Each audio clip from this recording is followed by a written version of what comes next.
Hello जी, good morning, नमस्ते। कैसे हैं आप सब? एक बार फिर से वेलकम आपके अपने चैनल में।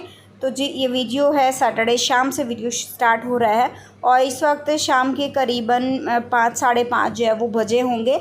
और यहाँ पर दोनों बच्चों के स्कूल के शूज़ मुझे धोने थे और हिमांक के स्कूल का बैग आप देख सकते हो कितना गंदा हो गया है। छोटे बच्चे हैं, कुछ ना कुछ जो है बैग में गिरा देते हैं, कहीं ना कुछ जो है वो लग ही जाता है। तो हर तीसरे चौथे दिन बैग जो इतना गंदा हो ही जाता है। तो हर तीसरे चौथे दिन तो मैं नहीं धोती हूँ, नहीं तो बैग जो है वो ख़राब हो जाएगा। थोड़ा टाइम लगा के मैं धो देती हूँ। तो सबसे पहले आज मैं हिमांक का बैग धोने वाली हूँ। अच्छे से जो है साबुन से ही धोऊंगी, सरफ वगैरह मैंने कुछ नहीं लगाया है क्योंकि डेली मतलब ये मान सकते हैं हर तीसरे चौथे दिन का ये काम है। और ज़्यादा रगड़ रगड़ के धोने में भी ये हो जाता है कि बहुत जल्दी जो है वो बैग ख़राब हो जाता है। तो मैंने सिर्फ जो है इस पर साबुन वगैरह लगाया है और लगाने के बाद जो अच्छे से रगड़ रगड़ के पानी में से खंगाल के और उसको छोड़ दिया है। और अभी बारी आती है जूतों की। तो दोनों बच्चों के शूज़ वगैरह जो है मैं धोने वाली हूँ। अब आप ये सोचेंगे कि इसी बैग ब्रश और साबुन से बैग धोया है और इसी ब्रश से जो है आप जो जूते धो रहे। तो भाई हम ऐसा ही होता है। ऐसा नहीं है कि हर चीज़ के लिए अलग अलग साबुन मिलेगा, अलग ब्रश मिलेगा या कुछ और, ऐसा कुछ नहीं है भाई। ऐसा ही चलता है। इसी से कपड़े भी धुलते हैं, इसी से बैग धुलते हैं और इसी से जूते वगैरह सारी चीज़ें धुल जाती हैं। तो बस यहाँ पर वाइट शूज़ जब बच्चों के बहुत ज़्यादा गंदे हो जाते हैं क्योंकि छोटे बच्चे ध्यान रखते नहीं हैं। ध्यान क्या रखना, हम जो बड़े हैं वो भी वाइट, जो चाहे वाइट कपड़ा है, वाइट जूते हैं, खासकर वाइट शर्ट चाहे थोड़ी एक दिन एक्स्ट्रा चल जाए, लेकिन वाइट जूते बिल्कुल भी एक्स्ट्रा जो है वो नहीं चलते हैं। तो वीक में 2 बार बच्चों के जो है शूज़ वगैरह भी धुलने पड़ते हैं। और इस बार पिछले साल मैं वरुण के 2 जोड़ी शूज़ लेकर आई थी और दोनों ही पता नहीं अजीब से थे कि बहुत ज़्यादा एक दिन में इतनी गंदगी हो जाती थी, पता नहीं महीनों से ना धोए हों। लेकिन ये वाले जो शूज़ मैं इस बार लेकर आई, एक जोड़ा ही रखा है मैंने, लेकिन इतने अच्छे शूज़ है ना, एक बार ही मतलब साबुन लगाती हूँ अच्छे से, बहुत अच्छे से जो है वो वॉश हो जाते हैं, जल्दी सूख जाते हैं और अच्छे से जो है मतलब सही है, इतने गंदे नहीं होते। पिछली बार वाले शूज़ तो ऐसे थे, धोने के बाद भी जो है इतने अच्छे से साफ़ नहीं होते थे। लगे हाथ मैंने सोचा बालकनी भी धो देती हूँ क्योंकि आधी बालकनी तो गीली हो ही गई थी। तो और धूल मिट्टी तो इस मौसम में बहुत ज़्यादा उड़ती है। तो मैंने सोचा लगे हाथ ये काम भी जो है वो निपटा देती हूँ। और शाम को बालकनी वगैरह धो देते हैं ना, तो बैठने का थोड़ी देर मन करता है, ठंडा ठंडा महसूस होता है।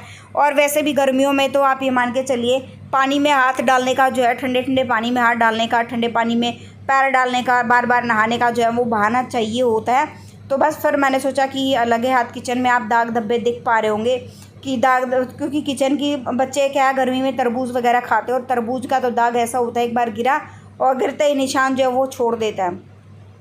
उसके बाद अब हो गई नेक्स्ट नहीं यानी मंडे ट्यूसडे का ये व्लॉग है। सॉरी, वो क्लिप गई वो संडे शाम की थी। मंडे को मैंने कोई भी वीडियो जो है वो शूट नहीं किया। सारा दिन मेरी तबीयत बहुत ज़्यादा ख़राब थी। एक तो मेरे हाथों में इरिटेशन बहुत ज़्यादा हो रही थी। जैसे मैंने आपको बताया था कि हाथों में जलन गर्मी की वजह से बहुत ज़्यादा हुई है। तो उसकी वजह से मैं सारा दिन मेरा बिल्कुल भी इच्छा नहीं हो रही थी मैं कुछ भी शूट कर पाऊँ। तो मंडे को मैंने कुछ भी शूट नहीं किया। अभी है ट्यूसडे, नेक्स्ट मॉर्निंग हो गई है और सुबह करीबन ये सुबह के जो है 5:15 हो गए हैं। हल्का हल्का दिन निकल आया है और फ्रेशन अप होंगी। और 1 गिलास पानी अब मैं नीचे लेकर जा रही हूँ। अपने जो घर के जो कोड़े होते हैं ना, वो जो है उन पर मैं पानी, दोनों कोड़ों पर जो है वो पानी डाल कर आती हूँ। अब 1 गिलास पानी जो है वो मैं पीऊँगी। बाहर जो है ठंडी ठंडी कुछ देखूँगी क्योंकि आजकल क्या है, सुबह मैं बालकनी में घूमती थी ना, तो थोड़ा ठंडी हवा का आनंद लेने के लिए कि हाँ बॉडी को रिलैक्स महसूस होगा। लेकिन आजकल 5 बजे भी आप निकलो ना तो भी अजीब सी चिपचिपी अजीब सी गर्मी जो है वो महसूस होती है। वो मज़ा नहीं आ रहा था। और गर्मी की सच बताऊं, चरम सीमा बहुत ज़्यादा जो है वो हो गई है, बर्दाश्त नहीं हो रही है। आजकल चाय भी पीती हूँ ना मैं अंदर बैठ के, जो वो पीती हूँ एसी में, और चाय वगैरह पी ली है। हिमांक को, वरुण को मैंने उठा दिया है और अब ये मैंने 2 आलू उबाले हैं। मैं बनाने वाली हूँ आलू का पराठा और कुछ भी समझ नहीं आ रहा था कि मैं क्या बनाऊँ क्या नहीं। और दोनों बच्चों की इच्छा थी कि उन्हें आलू का पराठा जो वो खाना है। लेकिन वही होता है ना, बेशक चाहे मेरी इच्छा हो या ना हो देने की, कभी कभी बच्चों का ना वो मान लेना चाहिए। और मैं रोज़ रोज़ तो बच्चों की बात हम लोग जो है मैं मानती नहीं हूँ, सच बताऊँ मैं कभी कभी ही जो है वो बच्चे की बात जो है वो सुनती हूँ मैं। तो आज दोनों की डिमांड आलू का पराठा खाने की थी। तो मैंने सोचा कि थोड़ा 2 आलू उबाल लिए मैंने और दोनों के लिए मैं आलू का पराठा बना दूंगी। और हिमांक के पापा है नहीं तो 2 आलू के पराठे मैं अपने लिए भी बना दूंगी। हम तीनों का काम जो है वो इसी में चल जाएगा। लंच में फिर देख लेंगे, कुछ दलिया वगैरह बना दूँगी या फिर खिचड़ी या फिर नमकीन चावल, जैसा भी होगा उसके हिसाब से हम देखने वाले हैं। और यहाँ पर जो आटा मैंने लगा दिया, वरुण नहा रहा है और हिमांक भी सो के जो है वो उठ चुका था, क्योंकि आजकल जो हिमांक सुबह सुबह जल्दी सोकर उठ जाता है और रात को भी जो है वो जल्दी सो जाता है, तो सुबह भी जल्दी जो है वो उठ जाता है। पहले तो मुझे ये था कि पता नहीं मैं कैसे क्या कुछ जो है वो मैनेज करूँगी कि एक की गाड़ी 7 आती है, एक की 8, उसको छोड़ के आती हूँ, तब तक जो 7:20 तक का टाइम हो जाता है, तो मुझे बहुत दिक्कत जो है वो हो रही थी। लेकिन अब ऐसा कुछ भी महसूस नहीं हो रहा है, तो अच्छे से मैनेज हो जाता है, क्योंकि अपने आप जो है हिमांक जल्दी सोकर उठ जाता है। अच्छा, पीछे से वॉइस को इग्नोर करिएगा, क्योंकि पीछे एसी चल रहा है, तो एसी की घुर की आवाज़ जो है वो बहुत ज़्यादा हो रही थी। एक बार मैंने स्टार्टिंग में ट्राई करा कि मैं एसी बंद करके, पंखा बंद करके वॉइस ओवर करूं, लेकिन आज बिल्कुल भी नहीं हो पा रहा था, सच कहूं। और इस टाइम जब मैं वॉइस ओवर कर रही हूँ ना, वरुण हिमांक जो है वो स्कूल से आ चुका है, और हिमांक को जो स्कूल से आया ना, तो उसको इतनी ज़बरदस्त उल्टी, उसको बुखार, गर्मी में इतना ज़बरदस्त, मतलब मेरा मन इतना दुखी हो गया, मतलब बहुत ज़्यादा। मुझे समझ नहीं आया कि मैं क्या करूं। उसको दस्त वगैरह भी लग गए, उसको बुखार भी हो गया, उसको उल्टियाँ भी एकदम धड़ाधड़ बुरी तरह से। अब मैं उसको ना एसी में लेटे हुए हूँ, उसको लेटा रखा है, पानी वगैरह उसको पिलाया, उसको बॉडी अभी एसी में उसकी बॉडी थोड़ा नॉर्मलाइज हो जाएगी, ठंडक होगी, तब जाके उसको थोड़ा सा आराम मिलेगा। मेरे को बस ये चीज़ होते ना, सबसे पहले दिमाग में एक ही चीज़ मेरे घुसी है, एक ही चीज़ मुझे समझ आई कि अब चाहे छुट्टी हो, 1 दिन में हो, चाहे छुट्टी हो 10 दिन में, अब इसको मैं स्कूल नहीं भेजने वाली हूँ, क्योंकि गर्मी इतनी हो गई भाई, हम लोगों से ही गर्मी बर्दाश्त नहीं होती। 1 घंटा किसी काम के लिए बाहर चले जाएं, बिल्कुल भी काम नहीं हो पाता। घर वापस आते थे 1 घंटे तो आप 1-2 घंटे तो आप ये मान के चलिए एसी से निकलने का मन भी नहीं करता है, और ये तो छोटा सा बच्चा है। तो बस यहाँ पर अब मैं फटाफट से दोनों का लंच जो है वो पैक कर दूँगी, और फिर जो है, और आज क्या हुआ कि सुबह सुबह ही हिमांक ने स्कूटी की चाबी ली, और स्कूटी की चाबी लेके पता नहीं उसने कहाँ रख दी, तो पैदल ही आज इसको मैं छोड़ के आई हूँ, और हिमांक भी जो है मेरे साथ ही गया था उसको छोड़ने के लिए। बस हो लंच हमारा हो गया रेडी। अभी वरुण को जो है लंच में पराठे के साथ लेके जाना था मैंगो, तो पहले मैंने उसको पूछा कि बच्चे भाई जो है मैंगो ख़राब तो नहीं हो जाता क्या, फ्रेंड्स वगैरह लेके आते, क्योंकि और बच्चे लेकर आते हैं तो आपस में लोग जो है वो शेयर करते हैं लंच, तो अगर ख़राब नहीं होता तो मैं उसको लंच में एक आम जो है वो काट कर दे दूँगी। तो उसने बताया कि नहीं, मैंगो ख़राब नहीं होता है, तो एक मैंगो काट कर उसको मैंने जो है वो दे दिया। यहाँ पर ये अपना नाश्ता कर रहा था, तब तक मैंने इसके बालों में तेल वगैरह लगा दिया, इसकी हेल्प कर दी, थोड़ी सी कंघी वगैरह जो है वो कर दी है। फिर जो है इसको छोड़ने के लिए मैं जाऊँगी। तो जी बस यहाँ पर जो है दोनों बच्चे स्कूल चले गए हैं, बर्तन वगैरह मैंने साफ़ कर दिया है, किचन भी अच्छे से, काउंटर टॉप वगैरह सारी चीज़ें साफ़ कर दी हैं। अभी ये 2 दिन से ना मैंने मलाई जमा कर रखी हुई थी, तो फटाफट से जल्दी से इससे भी जो है ठंडा पानी मैंने इसमें डाल लिया, क्योंकि ऐसे ही डायरेक्ट अगर मैं घी बनाने लगती ना, मक्खन बनाने लगती, तो मक्खन इससे बनता नहीं, पतला पतला अजीब सा हो जाता, और मैं लगी रहती और मक्खन झाग से जो है वो हो जाते। बर्फ़ डालने से और ठंडा पानी डालने से जो है थोड़ा सा जो ये होता है कि मक्खन जल्दी निकल आता है। और यहाँ पर ये देखिए दानेदार घी एकदम बन के हमारा हो गया रेडी। अब इसको इस बर्तन में निकाल के साथ में जो है जल्दी से, और मैं घी ना वैसे ही बनाती हूँ जैसे गांव में अपनी बनाते हैं ना, भैंस का घी निकालते हैं, वैसे ही मैं बनाती हूँ घी भी। और फिर जो है एकदम ऐसा ही लगता है कि ऐसा नहीं कि मलाई का घी, एकदम ऐसा महसूस होता है कि जैसे गाँव में भैंस का घी होता है ना, बिल्कुल वैसा ही जो है वो महसूस होता है। मलाई वाला घी का मतलब ये महसूस नहीं होता कि ये मलाई वाला जो है वो घी है।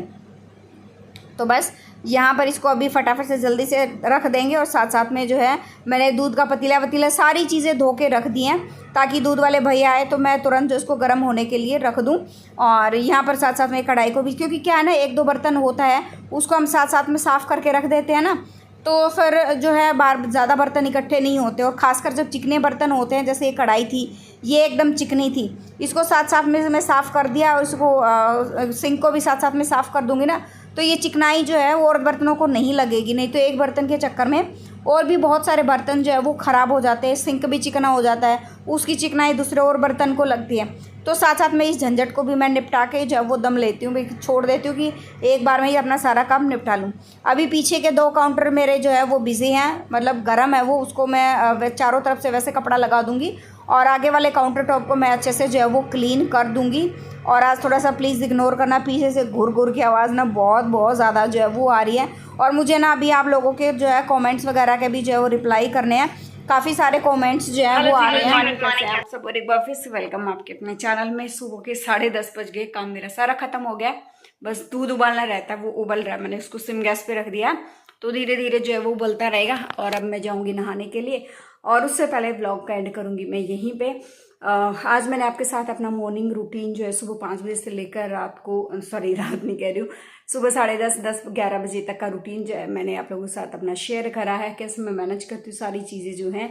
अच्छा कमेंट आया था, कुछ कमेंट्स को पे बात कर ले। कमेंट आया था कि दी आपको जो प्रोडक्ट्स मिलते हैं ब्रांड की तरफ से, जो आप वीडियोस बनाते हो, क्या वो फ्री में मिलते हैं, क्या चीज़ें कुछ होती है, कैसे अच्छे होते हैं नहीं होते, उनके बारे में कुछ बताइए। तो जी उनका क्या है कि सबसे पहले तो वो लोग हम तक कैसे पहुंचते हैं। तो क्या होता है कि हम लोग जैसे वीडियोस बनाते हैं, वीडियोस वायरल होने लग जाती है, सब्सक्राइबर धीरे धीरे बढ़ते हैं। तो ऐसे ही जो हमारे डिस्क्रिप्शन बॉक्स में ईमेल आईडी होती है, या फिर अबाउट में जो है अबाउट सेक्शन में ईमेल आईडी होती है, तो उसमें वो लोग अप्रोच करते रहते हैं, और उनके पास एक डाटा होता है। हर कंपनी के पास यूट्यूबर्स का डाटा चला जाता है, तो एक दूसरे के पास वो डाटा ऐसे ही ट्रांसफर होता रहता है। तो उसके थ्रू, ईमेल आईडी के थ्रू वो लोग हमें मेल करते हैं, और पूरा प्रॉपर डिस्क्रिप्शन के साथ मेल करते हैं कि हमारा ये प्रोडक्ट है, हमारा ये ब्रांड है। और बहुत बार डायरेक्ट ब्रांड ही करता है, ये एजेंसीज होती हैं जो ब्रांड के साथ कनेक्टेड होती है, वो एजेंसीज हमें काम देती हैं। तो जिनकी वीडियोस पे व्यूज़ अच्छे आते हैं तो उनको जो है ये काम जो है वो मिलता है। सेकेंड, ऐसा नहीं है कि अच्छे व्यूज़ आते हैं, जिनके पास कम व्यूज़ आते हैं उन पे भी जो है उनको स्पॉन्सर वीडियोस मिल जाता है, लेकिन वो वीडियो जो है उनको पेड नहीं मिलता है। उनको ये होता है कि हम आपको प्रोडक्ट देंगे और आपको उसका प्रमोशन करना है, उसका पैसा आपको नहीं मिलेगा, उसको वीडियो में दिखाना है, बताना है उसके बारे में, इतना रहता है। और उसका पैसा जो आपको नहीं मिलेगा, प्रोडक्ट आपके पास रहेगा। कंपनी आपको जो सामान किसी भी यूट्यूबर को देती है, वो ये किसी को ये नहीं बोलती, कोई भी यूट्यूबर आपको ये नहीं बोलता कि आप उसको बाय करो बाय करो बाय करो। अगर उसको अच्छा लगता है तो वो बताता है कि अच्छा प्रोडक्ट है, कोई खरीदना चाहता है तो जरूर खरीदेगा, लिंक वहां पर है। कंपनी का मोटिव होता है लोगों के सामने उस चीज को प्रेजेंट करना, लोगों के दिमाग में वो चीज छोड़ना कि मार्केट में ये चीज भी अवेलेबल है, अगर कोई बाय करना चाहता है तो। ये रहता है। बहुत बार पेड प्रमोशन मिलता है, बड़े यूट्यूबर्स को ज्यादा मिलता है, छोटे हम जैसे यूट्यूबर्स छोटे उनको बहुत कम मिलता है। और सामान मिलता है जो जिस चीज़ का हमें प्रमोशन करना होता है वो मिलता है। कोई आपको 2,000 रुपये देता है, कोई 3 देता है, कोई 4 देता है, इतना ही देता है, ज़्यादा नहीं देता है। 5 हद से हद, कोई बहुत अच्छी ब्रांड होगा वो 5 देगा या 6, उससे ज़्यादा नहीं देता है। और ये 5-6 वाला तो कोई कोई आता है हर रोज़, ऐसा कुछ बार वो 6 वाला होगा ना, तो वो 6 वाले जितनी एडिटिंग कराएगा, और मतलब आप ये मान के चलिए बहुत ज़बरदस्त काम लेगा। तो ये रहता है भाई। और प्रोडक्ट रियली में मैं उन चीज़ों का, मेरा हमेशा ये रहता है कि मैं ब्रांड को बोलती हूँ मैं यूज़ करूँगी, मुझे प्रोडक्ट अच्छा लगा तो मैं उसका मैं रिव्यू करूँगी, मैं अगर अच्छा लगा तो मैं बताऊँगी कि ये प्रोडक्ट अच्छा है, अगर अच्छा नहीं लगा तो मैं उसको मना कर देती हूँ कि मुझे प्रोडक्ट अच्छा नहीं लगा। मामाअर्थ के प्रोडक्ट के बारे में पूछा गया था, तो मामाअर्थ के प्रोडक्ट तो सबको पता है भाई, कितने ज़बरदस्त प्रोडक्ट होते हैं, बहुत ज़्यादा ज़बरदस्त होते हैं, मुझे स्पेशली बहुत ज़्यादा पसंद है। मैंने कुछ दिन पहले एक लिपस्टिक भी खरीदी थी, आपने लिपस्टिक के बारे में पूछा था, तो लिपस्टिक भी बहुत, मतलब चाहे फेस वॉश है, लिपस्टिक है, फेस मास्क है, हेयर मास्क है, कुछ भी है, मामाअर्थ के एक एक प्रोडक्ट जो है वो बहुत अच्छा होता है। अच्छा, मेरी नाइट ड्रेसेस के बारे में पूछा गया था, आप नाइट ड्रेस कहाँ से खरीदते हो, तो मैं क्लोविया से लेती हूँ। अभी मैं सोच रही हूँ नेक्स्ट मंथ कुछ और लेने का, क्योंकि क्या रहता है कि क्लोविया पे सेल वगैरह चलती रहती है। अभी मैंने इसलिए कुछ नहीं खरीदा था, क्योंकि अभी नया जो मटेरियल जो कहते हैं ना, वो अभी नेक्स्ट मंथ आना है, तो मैं नेक्स्ट मंथ खरीदने की सोच रही हूँ। कुछ 2-3 जो है या तो काफ्तान, क्योंकि गर्मी है ना, गर्मी में काफ्तान सही रहते हैं, वो लूँगी, या कुछ इस तरह की नाइट ड्रेस लूँगी कि प्रॉपर मैं घर पे भी डाल पाऊँ। कॉटन टाइप में होता है ना, बिल्कुल पतला पतला सा होता है, उस तरह की चीज़ जो है मैं खरीदने का सोच रही हूँ। नेक्स्ट मंथ लूँगी। अभी तो नेक्स्ट मंथ बहुत सारे प्रोडक्ट ऐड होंगे और सेल भी जो है वो शुरू हो जाएगी, तो सेल के टाइम पे अच्छा रहता है, तो वो ले लेते हैं। अभी व्लॉग एंड करूँगी मैं यहीं पे, क्योंकि मुझे नहाने के लिए जाना है और मेरे घर पे किसी को आना है, 11 बजे का टाइम है। तो उनके आने के बाद जो है मुझे टेलर के पास जाना, उनको लेके। तो कौन आ रहा है वो मैं बता देती हूँ। मेरी जो ननंद है, मतलब मेरे जो ससुर जी है, उनके बड़े भाई, उनकी बेटी, वो यहाँ नहीं रहती है, वो बाहर रहती है। KVS में, जो केंद्रीय विद्यालय जो स्कूल है KVS में, वो टीचर है। तो वो अभी छुट्टियों में आई हुई है, गर्मी की छुट्टियां बहुत टाइम से उनकी चल रही हैं, तो छुट्टियों में आई हुई है। तो मेरे टेलर के पास उसके सूट है, तो वो लेने के लिए आएगी। सेकेंड चीज़, कमेंट आया था कि आप जो है इतने सारे पैसे जो है सूटों पे लगाते हो, जूते चप्पल खरीदते हो, तो आप अपने लिए एक डाइनिंग टेबल क्यों नहीं खरीद लेते। अभी उसके साथ मैं शॉपिंग करने गई थी ना, तो उस वीडियो पे कमेंट आया था, तो जी उनमें से एक भी सामान मेरा नहीं था। हम लोगों ने 15 सूट लिए थे और 4-5 जोड़ी चप्पल जूते लिए थे, तो उनमें से एक भी चीज़ मेरी नहीं थी। वो सारा सब कुछ उसी का था, क्योंकि उसने बहुत लंबे टाइम से जो है सूट वगैरह सिलवाए नहीं थे। और क्योंकि उसका पहले ना कहीं और ड्यूटी थी, अभी दिल्ली में है उसकी ड्यूटी, करीबन जो है 2-2.5 दिन जो उसको लग जाते थे, जगदलपुर शायद वहाँ कुछ ड्यूटी थी उसकी। तो वहाँ तो उसने स्टिचिंग वगैरह का भूल ही जाओ क्या कुछ, वैसे ही जो कुर्तियाँ वगैरह पहनती थी लेती थी, कुर्ती पजामी इस तरह की चीज़ें जो है जो सेट मिलता है ना वो लेती थी। तो सूट उसने बहुत टाइम के बाद जो है वो सिलवाए, इसलिए उसने इतने सारे सूट जो है वो लिए। और डाइनिंग टेबल का यार ऐसा है, इंसान को जितनी चादर हो ना उतनी पैर पसारनी चाहिए। मुझे रिक्वायरमेंट मिलेगी ना, लगेगी, मुझे लेना है, मुझे रिक्वायरमेंट है, लेकिन अभी नहीं लेना चाहूँगी मैं। अगर आपके पास एक्स्ट्रा पैसा है तो आप मेरे घर जो है मैं एड्रेस दे देती हूँ, डाइनिंग टेबल भिजवा दीजिए। ठीक है, मैं डिज़ाइन वगैरह मैं आपको दे दूँगी। चलो ठीक है भैया, अभी व्लॉग का एंड करूँगी मैं यहीं पे। मिलते हैं नेक्स्ट व्लॉग में। जो फर्स्ट टाइम विजिट करा, लाइक कर देना, शेयर कर देना, सब्सक्राइब कर देना चैनल को। Thank you so much, bye bye.